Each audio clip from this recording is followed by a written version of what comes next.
Would I consider what happened recently when it comes to Stellar to be a good milestone? I would like to lean towards yes, even though nothing I say is financial advice. And of course, I'm talking about how, remember not that long ago when MasterCard introduced this new partner program with over 85 partners? Guess who was one of them? Stellar. However, now there's over 100 and counting when it comes to the partners. And also, in addition, one of the partners is Ripple, amongst others. So we got to think about this, right? This program, I think, is really interesting. And I think this right here does give Stellar a lot more validation because, of course, we know that Stellar very heavily focused on global trade and finance. And of course, MasterCard is a very famous player within that space. So it only makes sense that stuff like this, I think, could only be a positive thing when it comes to Stellar moving forward because, moving forward again, people can take a look at Stellar and they can see, oh wow, it's even part of MasterCard's partner program. That right there sometimes adds some cool points, right? It sometimes adds more, I think, credibility to a project overall. It's not like Stellar really needs it anyways, but I don't think it'd be a bad thing. I mean, again, it wouldn't be a bad thing at all. That's the way you take a look at it. It can only help it. And I think at the end of the day, this is a net positive for Stellar. Because if we take a look at it, people like to tell me that sometimes, oh, Stellar, it's focused on global trade and finance. Sure, it has an aspect of ISO 20022, but actual real enterprises, people like to call it that, they like to say that, oh, they don't really care about Stellar. So now, if someone tells me that, I can just point to this MasterCard partner program, right? And I can say, okay, if that is maybe the case, then why is Stellar part of MasterCard's partner program? And I think at that point, it'd be pretty hard to kind of debate furthermore because this right here just gave Stellar a lot more cool points, right? It gave it a little bit more validation because it just basically shut down this argument where Stellar isn't really cared about by actual real world enterprises. But again, I don't think that's true actually because something like MasterCard clearly does. At least this is my point of view. So when people like to say that Stellar sucks and all this, I mean, sure, XLM is still below 20 cents, but at the same time, XLM is not really doing anything we haven't seen. Sure, it's not doing the best, but a bunch of altcoins are not doing the best. It's not like it's just XLM, right? If XLM was the only one that's having a pullback and then a bunch of other projects out there are going on a random altcoin season or whatever, then okay, maybe I get the argument there, but I just don't see it here. Stellar is still doing its thing. If anything, I felt like it fundamentally improved. So the ridiculous thing for me is this. The project I felt like became better, yet the charts are lower. So when I complain about that, it's like, for instance, in real life, right? If I wanted to buy a bicycle, let's say I wanted to buy a Santa Cruz bicycle, and let's say the bicycle had more gadgets, more features, yet there was a discount, would I complain about that? So in theory, the product became better, yet it became cheaper. No, I wouldn't complain. In real life, people usually like it if there's a discount, yet the item became better. However, at times within this space, it's completely the opposite. They feel like if something became cheaper, that means the project became worse. But I don't think that's always going to be the case in every single instance because I don't see it here when it comes to Stellar. So if something is low, yet it became better, I have zero complaints in terms of dollar cost averaging. Now, my focus as of right now is accumulation, right? It's not to exit because why would I just realize all of the downwards movements like that by leaving? No, I don't want to do that. Personally, for me, I am dollar cost averaging only once a month, even though I am not telling anyone to do anything. But that way, I just keep things a little bit more simple. I just treat it like a routine, and I just think more so about the long term. I treat it like a marathon. It's not a race for me.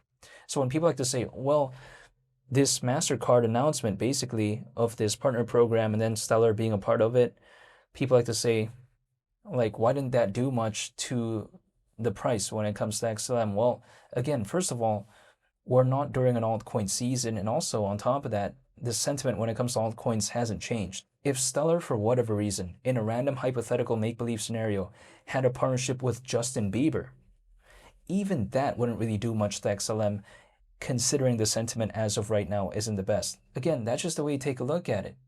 So, let alone this MasterCard partner program news, yeah, that let alone wouldn't really do much to XLM. However, it doesn't concern me though, because I feel like later on, if the market were to hypothetically pick up again, usually people care about this type of stuff. Usually, sometimes they take a look back at the track record of the project. So I don't think it's a bad thing overall.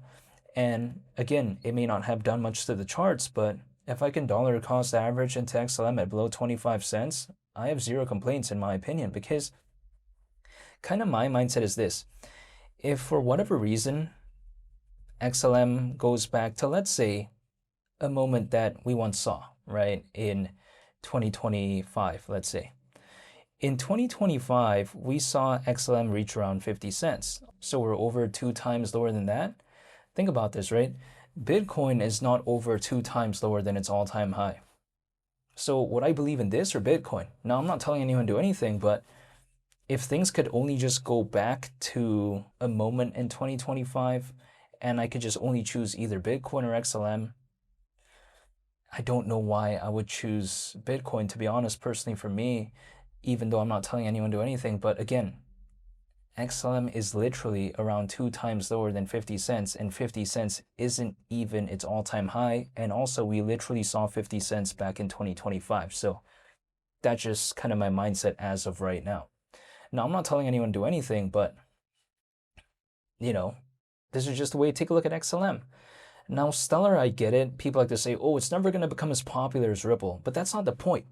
Like, yeah, I understand that. But it doesn't really matter because, again, if XLM could literally just go back to 50 cents from right now, I'm already going to Sizzler. We're over 2 times lower than that.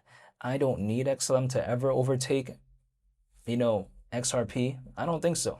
I don't think it ever needs to do that.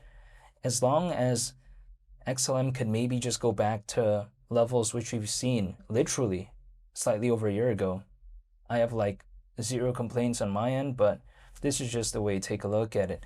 However, also on top of that as well, people like to say that, oh, no one really cares anymore about this global trade and finance space. Well, I disagree with that because the way I view it is that this space, I feel like it's just more up and coming because now I feel like the popularity is, I think, just a little bit more sustainable than before. Let me explain what I mean by this.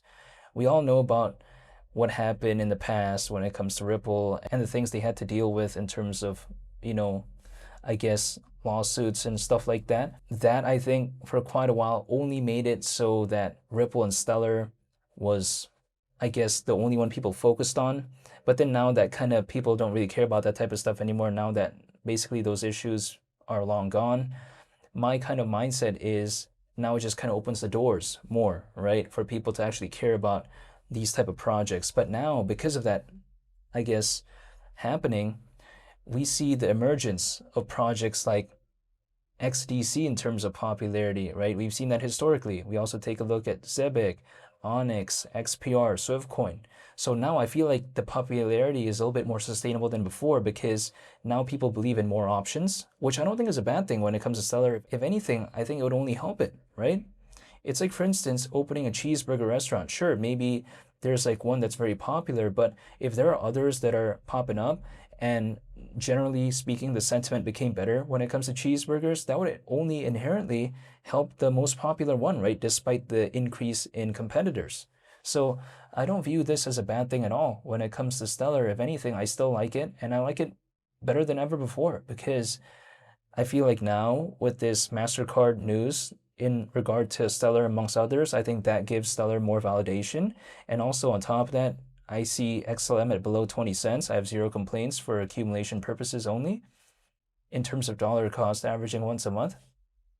And still, I like the narrative when it comes to global trade and finance when it comes to Stellar. So I have nothing to complain about. I actually like it right now better than before because now the charts are lower, yet I felt like the fundamentals became better. So I have zero complaints. But yeah, to me, I just don't want to give up, even though I'm not telling anyone to do anything. However, I'll be sure to make more updates when it comes to Stellar moving forward, so hopefully y'all stay tuned for that. And I just want to say thank you for watching. I greatly appreciate it, and I hope you all have a very nice day. It's Mali the Captain. I'm out. Peace. Bye.